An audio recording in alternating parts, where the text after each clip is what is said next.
దాంతో తెలుగుదేశం వాళ్ళు ఇతను ఒక ట్రాప్ వేశారు. ఒక అమ్మాయిని పెట్టి ఇతని దగ్గర మాట్లాడిచ్చారు న్యూడ్ కాల్స్. దాంట్లో మనోడు ఆ ట్రాప్లో పడిపోయి న్యూడ్ కాల్స్లో మాట్లాడి అది వీడియో బయటకు వచ్చింది. అది నాది కాదని బుకాయిచ్చాడు కానీ ఎవరు ఇది కాలేదు. ఈ క్రమంలో అతనికి వ్యతిరేకత వచ్చింది. కాకపోతే కులం సపోర్ట్ అతనికి బలంగా ఉండడం వల్ల జగన్ ఇమ్మీడియట్ చర్యలు తీసుకోలేకపోయాడు. కానీ తర్వాత ఎన్నికల్లో అతనికి టికెట్ ఇవ్వలేదు. సో ఇతనికి వ్యతిరేకత ఉంది జనంలో అని చెప్పి జగన్ ఇవ్వలేదు. సో ఇప్పుడు అతను వేరే పార్టీలకు వెళ్ళే అవకాశం లేదు. మళ్ళీ జగన్ దృష్టిలో పడాలి. అందుకని భారతిరెడ్డిని అన్న వ్యక్తిని నేను వెళ్ళి కొడితే భారతిరెడ్డికి కానీ జగన్ ఫ్యామిలీకి కన్నా మీద కన్సర్న్ వస్తుంది, సాఫ్ట్ కార్నర్ వస్తుంది అన్న ఒక యాంగిల్ కనబడుతుంది. అయితే అతను సిఐ కాబట్టి తెలివిగా ఏం చేశాడు, అతను ముందే తెలుసు నేను వెళ్ళి అటాక్ చేస్తే నన్ను జైల్లో వేస్తారు, జైల్లో వేస్తే ఎలా ఉండాలో కూడా ముందే ప్లాన్ చేసుకున్నాడు అతను. అందుకని ఒక 5 మందిని తీసుకెళ్ళి వాళ్ళని కూడా దాడి చేయించి వాళ్ళని కూడా అరెస్ట్ అయ్యే విధంగా చూసుకున్నాడు.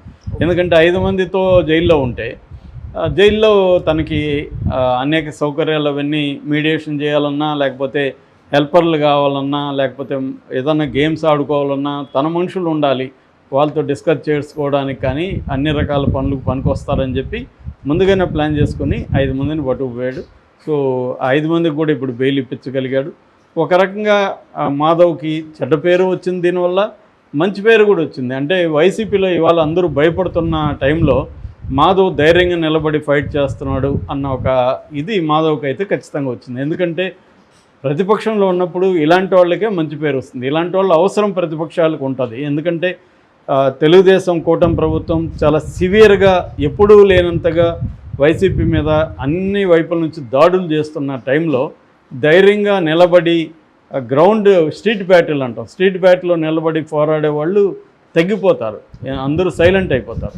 అలాంటి దీంట్లో మాధవ్ వచ్చి నన్ను ఏం చేయలేరు అన్నట్టుగా వచ్చాడు, అరెస్ట్ అయ్యాడు, బెయిల్ మీద బయట వచ్చాడు. నిన్న బెయిల్ మీద బయట వచ్చి ఆ బెయిల్ కూడా కండిషన్ బెయిల్ 10,000 రూపాయలు కట్టాలి, తర్వాత 2 జామీన్ ఉండాలి, తర్వాత every Saturday Guntur Nagarapalem police స్టేషన్కి వచ్చి సంతకం పెట్టాలి.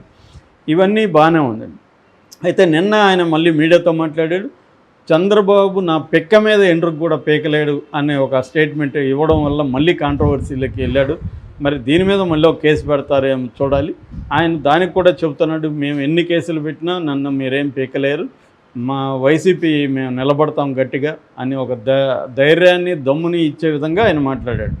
ఇది అంటే ఆయన క్లియర్గా మళ్ళీ జైలుకి పెట్టినా కూడా నేను వెళ్తాను జైలుకి అని డిసైడ్ అయినట్టుగా మనకు కనబడుతుంది.